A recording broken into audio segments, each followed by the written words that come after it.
Nandito po kami sa Co-Object. Nag-morning walk po kami. Ito naman po yung plaza nila, yung beach nila. Kung gusto niyo maglakad-lakad, pwede din. Malalaki ang mga alon ngayon.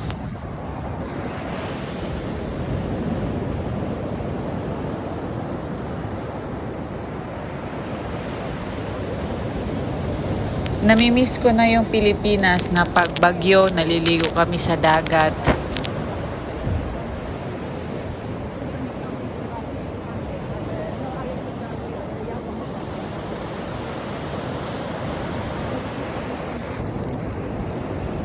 He's looking for the... Marami ding mga seagulls naghahanap ng pagkain nila sa dagat.